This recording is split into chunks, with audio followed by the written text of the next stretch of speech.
Chers amoureux du management, super et futur manager, dirigeants et chefs d'entreprise, je vous salue chaleureusement.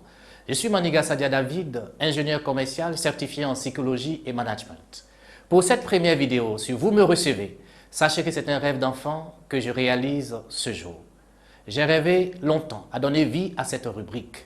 Je viens à travers cette émission vous partager ma modeste connaissance sur le management, ses contours, ses apports, mes expériences et la gestion de l'humain en entreprise. Chaque semaine, j'aborderai une thématique liée au management en général, à la gestion des hommes, et je crois que ces différents rendez-vous seront bénéfiques pour vous et pour moi.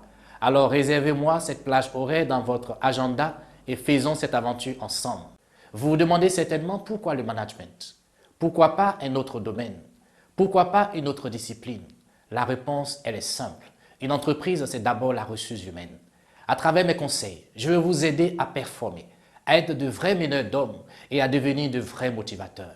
Je vais vous aider à rendre les autres meilleurs en passant par la gestion de l'individu, de l'équipe, de l'organisation. Et de cette façon, nous rendrons nos entreprises plus productives. Entrons dans le vif du sujet. C'est quoi le management et c'est qui le manager?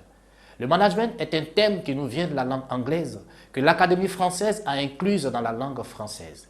Il désigne l'ensemble des techniques d'organisation et de gestion, mises en œuvre pour administrer une entité, une équipe, un service, un département.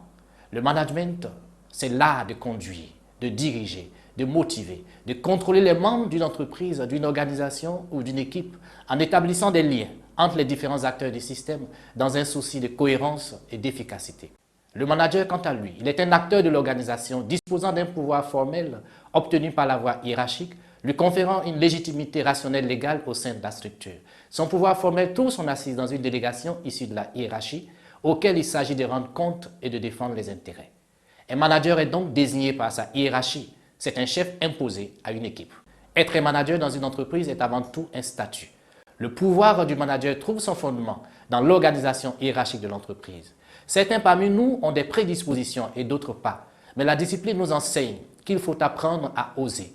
Car toute nouvelle compétence est le fruit d'un travail d'observation, de mise en action, d'essais et d'erreurs, qui s'alimente de feedback de l'environnement, qui nous permet de nous perfectionner, de valider ou de corriger certains comportements, ce qui renforce notre dynamique d'apprentissage. On parle généralement d'approche comportementaliste. Avant de nous séparer pour ce jour, je veux que tu retiennes les définitions du management et du manager. Et retiens que l'approche comportementaliste nous dit que tout devient à force d'apprentissage. Osons donc l'art du management. La semaine prochaine, nous vous parlerons des 6 niveaux du management. J'aimerais vous quitter sur cette citation de Dolly Parton. Si vos actions créent un héritage qui inspire les autres à rêver davantage, à prendre davantage, à faire davantage et devenir davantage, alors vous êtes un excellent leader. À bientôt.